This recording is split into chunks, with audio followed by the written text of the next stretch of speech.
Ibu-ibu wal hadirat jamaah majelis salim, itulah lugat terjemah atau arti Sundanya.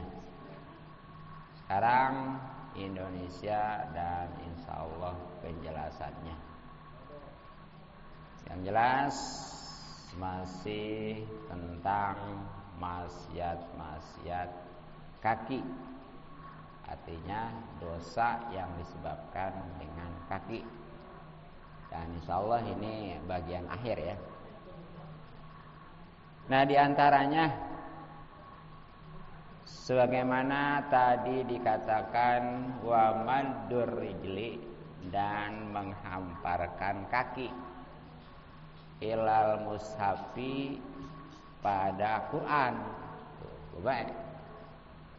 Nggak boleh dosa tuh ya, kalau menghamparkan atau ngelonjorin kaki ke arah Quran. Seperti ini, kita tidur ataupun duduk ya, ngelonjor di belah sana kaki ada Quran, itu nggak boleh ya. Haram itu, dosa. Bahkan bukan aja Quran, karuan Quran ya, seperti kitab-kitab aja itu, jangan sembarangan, harus adanya di atas ya kalau mau mah. Makanya tuh kelanjutan dari itu, iza kana, kalau memang keadaan Quran ghairu murtafiin, itu enggak di atas, artinya di bawah tuh. Itu ya yang haram, yang dosa kalau kaki dilonjorkan ke arah itu tuh. Bahkan tadi sekali lagi kitab-kitab ilmu juga ya. Jadi kalau posisinya di atas mah di Quran ya nggak apa-apa. Makanya tuh kalau naruh tempat Quran jangan di bawah tempat tidur gitu ya, di atasnya. Kalau di bawah kan nanti walaupun umpamanya nggak kena nih, kalau mengarah aja tuh, yang jelas Quran atau kitab-kitab adanya di bawah arah kaki ya. Nah itu haram ya, dosa itu. Ya bahkan kudunya mah yang namanya Al-Quran mah ya, sebagaimana Imam Syekh Nawawi katakan, itu kudunya mah berdiri kalau ada Quran tuh menghormat, ataupun orang bawa Quran tuh itu kudunya berdiri ya, menghormat. Ya, makanya juga tuh seperti ada orang yang talak Quran, termasuk ustadz, kiai ya, itu kalau lagi acara-acara nih, itu jangan jong-jong aja gitu. Ya mungkin kalau ibu-ibu ini seperti musim tablik ya, kan kadang-kadang ngundang tuh ustazah gitu ya. Nah itu kalau datang tuh jangan cuek-cuek aja, berdiri. Apalagi cium tangan mah gitu ya, itu mah kalau ustazah, kalau laki mah jangan. Laki malah lagi gitu ya, itu biasanya. Nah bahkan ya terkait dengan Quran nih, itu kudunya mah tuh sebagai penghormatan diwangiin. Pernah nggak ngewangiin Quran? Narim parfum ke Al-Quran itu pernah nggak? Enggak ya, padahal sunnah itu. Terus juga kalau itu ya dijadikan nih, kalau mau naruh Quran itu ya, atau mau bacanya nih, ini sediain kursi gini nih, kayak gini nih, atau apa aja dah yang punya. Nanti posisi Quran itu jangan sampai ada sejajar dengan kaki, apalagi di bawah. Ini kadang-kadang masukkan nih kalau yasinan nih ibu-ibu ya, gini aja. Boleh itu ya. Ya bahkan kitab juga mestinya ya begini nih, bagus sih ya. Tuh, pokoknya asal ada aja gitu ya. Iya, itu adab itu ya. Ada kekhususan gitu yang harus dihormati. Iya. Cuma lonjor. Oh ya sebenarnya Pak. Asal kakinya. Ya nggak apa-apa ya nggak apa-apa. Karena tangkel ya, nggak apa-apa. Itu ngelonjor jadi Qurannya ditaruh di atas ini gitu. Oh nggak Pak. Iya nggak apa-apa itu Pak ya. Iya. Ya jadi gini ya. Oke, ininya batal taruh sini gitu ya. Nggak apa-apa itu mah. Jadi karena ada di atas Qurannya. Iya. Asal jangan gitu tadi, walaupun jangan kan ngelonjor ya. Istilahnya walaupun dia gini nih. Kalau emang tadi Qurannya ada di bawah tuh nggak ditaruhin bangku ya. Nah itu yang nggak boleh. Gitu ya. Baik. Jadi ada kekhususan untuk dimuliakan Quran itu. Ya.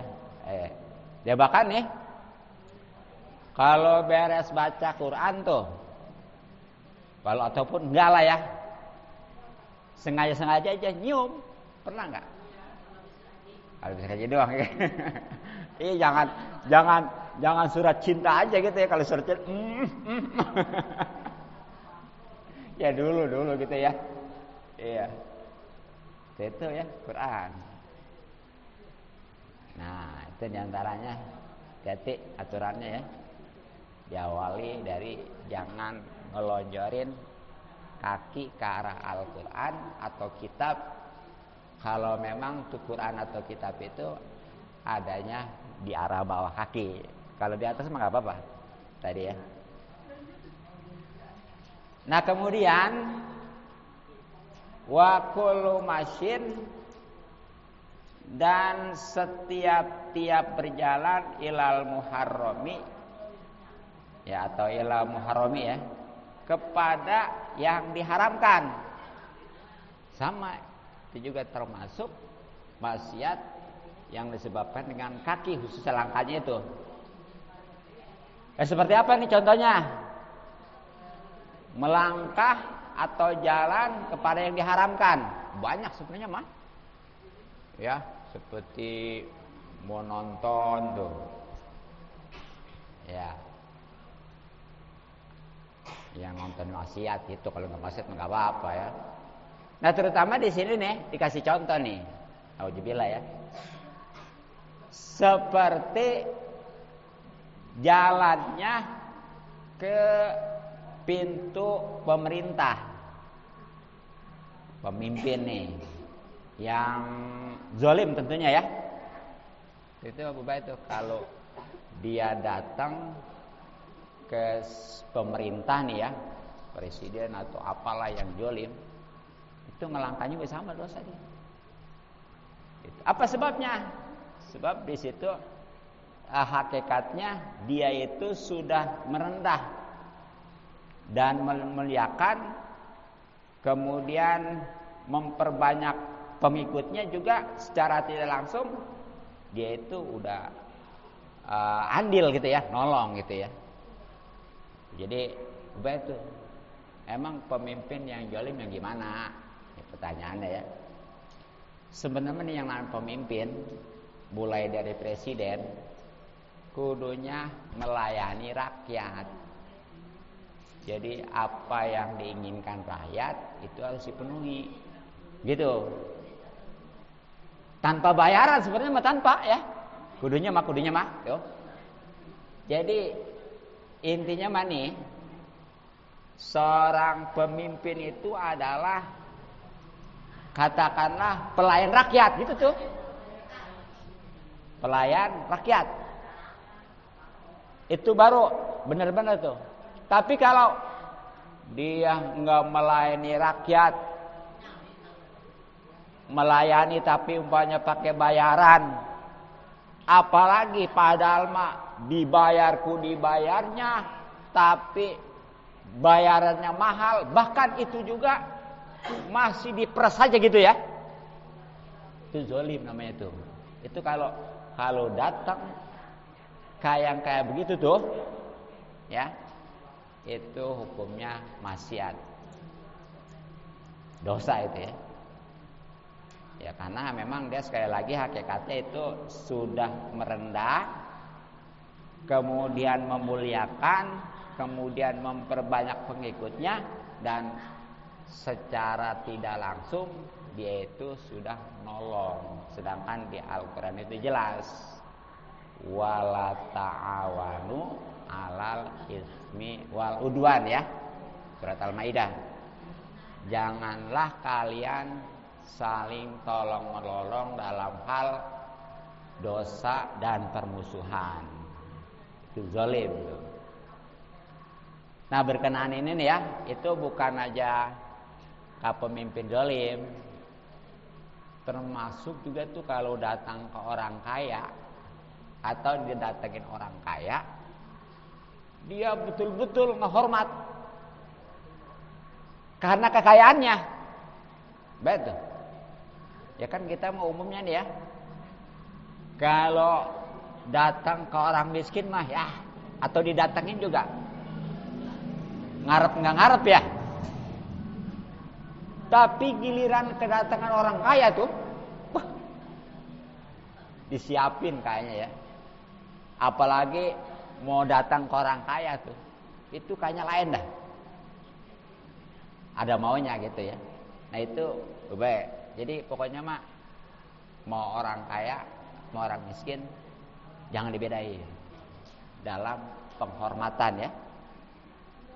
Gitu. Karena kalau orang menghormati orang kaya karena kekayaannya, itu hati-hati ya. Dalam hadis nih baginda Nabi sallallahu alaihi wasallam bersabda, man tawadoa, siapa orang yang merendah ligoniin kepada orang kaya, solihin, padahal soleh orangnya ya, tapi liginahu karena kekayaannya, maka zahaba, hilanglah sulusadinihi, 2/3 agamanya. Jadi nih kalau ada orang datang ke orang kaya, kemudian ataupun didatangin yang orang kaya ya, kemudian dia begitu hormat. Kalau ke orang miskin jangan gitu-gitu amat itu ya. Dan menghormatnya ini karena kekayaannya. Ya itu mah udah pasti kebanyakan gitu kan ya. Ya. Nah itu 2/3 imannya hilang, agamanya ya hilang. Nauzubillah min. Nah segitu orang kaya yang soleh, yang betul-betul ibadah kepada Allah, terus kepada sesama juga dia rukun. Tetap aja kalau menghormatnya karena kekayaannya, itu akibatnya bisa menghilangkan 2/3 agama. Nah, bagaimana kalau umpamanya menghormatinya karena agamanya gitu ya? Umpamanya nih, orang kayanya ini mah ustadz, orang kayanya ini mah kiai, orang kayanya ini mah orang soleh. Dia ngehormat, dia tawadu, merendah. Tapi harus digarisbawahi nih ya, sekali lagi, karena ilmunya, karena kesolehannya, itu mah bagus. Pokoknya tadi jangan asal ngehormatin orang kaya karena kekayaannya, walaupun dia itu ustadz, kiai, atau ulama, atau berilmu lah pokoknya mah ya, soleh bahkan. Tetap kalau memang dia menghormatnya karena tujuan agamanya, dunianya, kekayaannya, itu nggak ayal 2/3 agamanya hilang. Alhamdulillah ya. Nah kemudian watakhalluq bin, dan meninggalkan an wajibin, dari yang wajib. Ini sama nih, maksiat yang berhubungan dengan kaki. Jadi nih mestinya dia itu waktunya sholat ya seperti sholat Jumat bagi laki-laki ya. Kalau perempuan mah nggak wajib perempuan mah. Tapi gimana kalau perempuan sholat? Nggak apa-apa. Mungkin kalau di kita mah perempuan sholat Jumat aneh ya, aneh di kita mah. Ayo perempuan sholat Jumat, padahal nggak masalah. Ya Pak. Terus kalau dia sholat Jumat ntar johor gimana? Atau kalau mau johor aja silakan, nggak juga nggak apa-apa gitu ya. Bagaimana yang Jumatnya gitu? Ya sekali lagi kalau di kita mah aneh sholat Jumat itu perempuan mah. Kalau macam di Mekah tuh ya, sono mah mungkin ini nanti ya, atau yang udah pernah umroh, apalagi haji ya, itu pasti ngalamin sholat Jumat. Itu banyak perempuan yang ikut sholat. Itu. Ya biasanya gini. Jadi dia habis umroh nih, habis umroh ya, umpamanya umrohnya jam katakan jam 8, tawaf sa'i sampai jam 10 umpamanya, atau nyampe jam 11, nggak bisa keluar tuh. Iya udah rame nggak bisa keluar. Akhirnya ya udah ikut sholat Jumat. Sekali lagi nggak apa-apa sebenarnya begitu ya. Nah ini khususnya bagi laki-laki di kita mana nih, begitu. Kalau mestinya dia sholat Jumat, ini kagak. Tuh itu juga termasuk maksiat. Namanya meninggalkan. Makanya nih, kalau punya suami yang punya ya, yang belum sabar aja dulu ya. Ngerendeng aja lagi.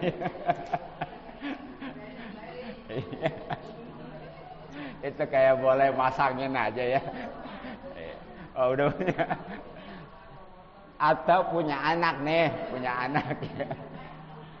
Termasuk mantu. Ya diamnya masih nyampur ya.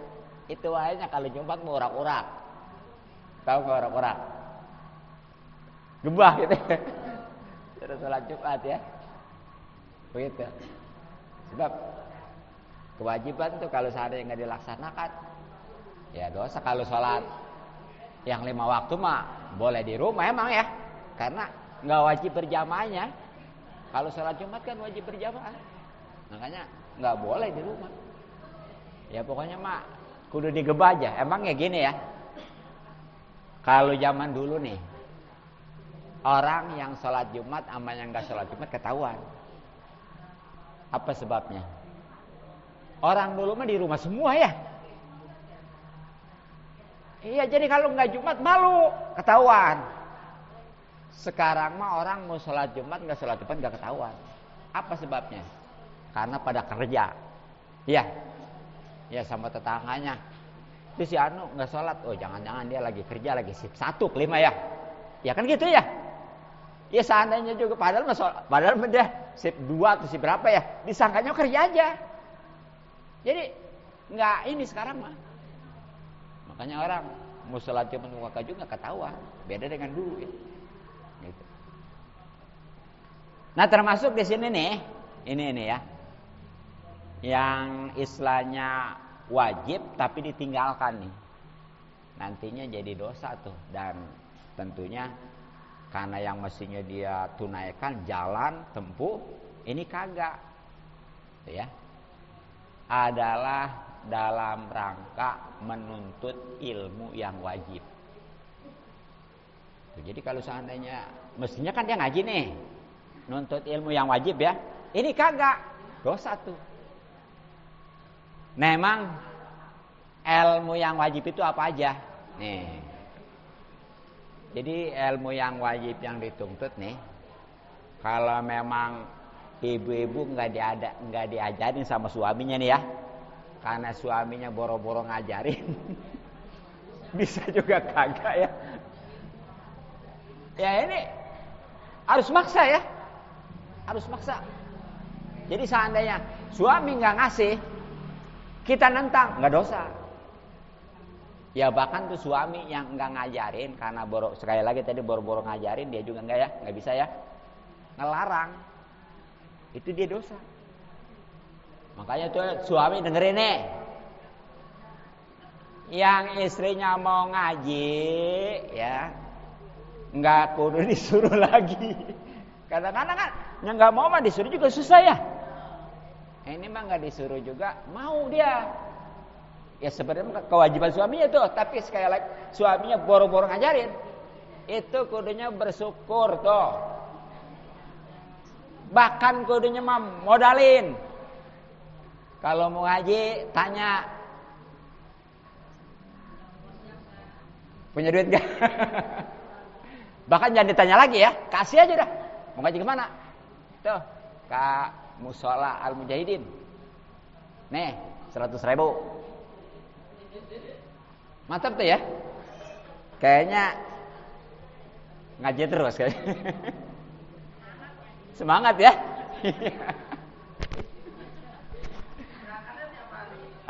Kayaknya ya, di mana ada pengajian juga dikejar.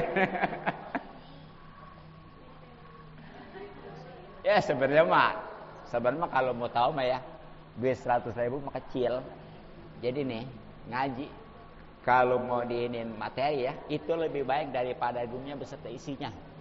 Nanti ya. Cuma karena orang kurang tahu, kurang yakin, ini tuh kadang-kadang keleh tuh. Ya. Mestinya mah sesibuk apa juga nggak ada orang yang istilahnya usaha sampai dia memiliki dunia beserta isinya ya, nggak ada ya. Boro-boro sekampung juga kan. Tapi sebenarnya hakikat mah tuh itu ngaji lebih baik daripada dunia beserta isinya. Cuma memang ini kembali kepada pengetahuan dan keyakinan ya. Gitu. Nah, jadi nih perlu diketahui ilmu yang wajib nih ya. 1, ilmu tauhid. Yang mana tuh ilmu tauhid? Itu tuh yang tentang sifat-sifat Allah ya. Ya pokoknya mesti yang ada di sifat 20. Sifat yang wajib bagi Allah berapa, yang mustahil berapa, yang jaiz berapa. Begitu juga kepada Rasul tuh ya. Itu namanya ilmu tauhid. Tauhid itu artinya mengesahkan. Tujuannya apa? Untuk benar-benar kita mengetahui ya, meyakini Allah. Sehingga nih segala aktivitas kita, kegiatan kita, khususnya ibadah kita itu diperuntukkan hanya untuk Allah. Itu namanya ilmu tauhid. Nah, kemudian yang kedua nih ilmu wajib adalah ilmu fikih. Ilmu fikih yang gimana? Tuh yang mengetahui syarat rukun sholat. Itu namanya ilmu fikih tuh. Fikih namanya ya. Tentang syarat-syarat wudu, tayamum, mandi. Jadi jangan dianggap kuno, itu wajib itu. Wajib ain makanya. Jangan kapan majunya ngaji begitu nu. Jangan ya, itu justru wajib tuh. Wajib ain itu ya. Tujuannya apa?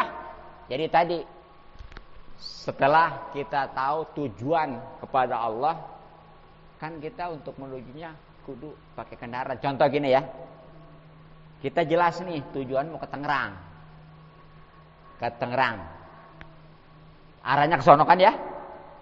Nah itu kira-kira kalau nggak pakai kendaraan nyampe nggak? Nyampe tapi lama ya. Iya. Sekarang nggak ada yang mau ke Tangerang jalan ya. Zaman dulu mah ya aja. Sekarang mau boro-boro ke Tangerang. Beneran lah. Iya dekat juga, malas sekarang mah jalan ya. Dikit-dikit motor sekarang mah. Begitu. Nah, itu pakai mobil nih. Ya, pakai mobil. Nah, itu namanya mobil ini kendaraannya tuh fikih itu ya. Fikih itu perlu juga biar nyampe gitu ya. Walaupun tadi nggak pakai kendaraan nyampe tapi lama. Nyampe kapan ya? Nah, yang ketiganya ilmu yang wajib itu ilmu akhlak. Akhlak itu khususnya yang berhubungan dengan sikap kita, terutama hati nih ya, supaya nggak sombong, nggak hasut, nggak ujub, pokoknya gitu. Itu namanya ilmu akhlak tuh. Kalau bahasanya tasawuf lah. Nah tujuannya apa nih? Tujuannya mah supaya selamat, aman, nyaman. Ya emang tadi tuh istilahnya ke Tangerang pakai mobil butut juga ya, nyampe. Tapi supaya aman, nyaman, cepet, mobilnya apa? Alphard. Tahu Alphard? Mobil bagus maksudnya gitu ya.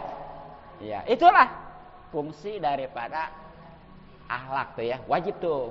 Dan yang ketiga, yang keempatnya nih ya, 4 berarti ya. Sebenarnya masih hubungan dengan fikih tadi, adalah tajwid Fatihah. Tuh. Tajwid Fatihah itu wajib tuh, wajib ain. Jadi kalau memang belum bisa dia, itu wajib kudu belajar supaya benar tuh Fatihahnya ya. Jangan asal hafal aja gitu sembarangan. Paling kayak anak saya kadang-kadang kan bacanya gimana Fatihah? Bismillahirrahmanirrahim. Hati itu mengakan atas itu juga ya. Alhamdulillahirabbil. Jangan ikutin. Yang benar ya. Tajwid Fatihah itu wajib ain. Karena ini terkait dengan sholat. Sebab kalau dia itu padahal bisa untuk belajar, mungkin nggak mau belajar. Yang penting makanya apal. Padahal nggak benar bacanya. Sholatnya nggak sah. Penting nih. Nah kalau selain Fatihah gimana nih? Baca Quran, belajar tajwidnya nggak wajib ain itu enggak. Sekali lagi nggak wajib ain. Tapi kalau dia bacanya salah, dosa. Berarti baca mah tetap kudu bener.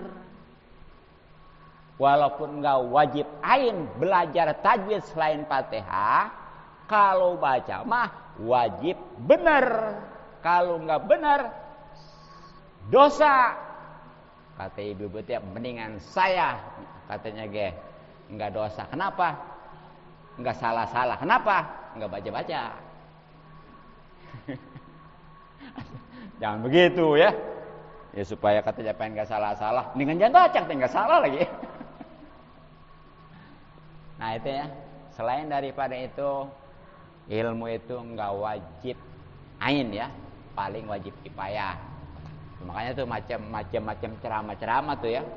Itu nggak wajib ain tuh, nggak. Tablik akbar tuh enggak ya. Ini kebanyakan kan justru kalau giliran tablik akbar mah tuh seperti ada ceramah-ceramah ya yang enggak ngaji juga datang ya. Giliran ngaji mah itu kalau pengen tahu asli ikhlas enggaknya tuh ya. Kalau dia pengajian datang, tablik akbar datang, atau sebaliknya tablik akbar datang, ngaji juga datang, ikhlas itu berarti tahu tuh. Tapi kalau hanya tablik akbar aja diikut, ceramah ikut, giliran ngaji kagak. Wah, itu belum tahu. Belum benar-benar gitu ya. Padahal mah yang wajib mah tuh ngajinya. Yang ngaji ini kayak gini nih ada kitabnya ya. Dan bahasan juga tadi enggak lepas dari tauhid, fikih, akhlak. Dan alhamdulillah nih kitab nih yang namanya Sulamut Topik, walaupun kecil, tipis ya. Ini semua ada ini. Fikih ada, tauhid ada, fikih ada, akhlak ada. Tauhid udah di awal-awal. Fikih juga di tengah-tengah. Nah, sekarang giliran akhlak tuh. Akhlak nih ya. Jadi ini di episode akhlak nih. Ya, gitu tuh. Makanya kalau benar-benar dia ngajinya tamat ya dari awal, insyaallah tuh ya, itu udah mencukupi. Makanya nama juga Sulamit Topik ya. Artinya sulam itu tangga, topik itu adalah pertolongan.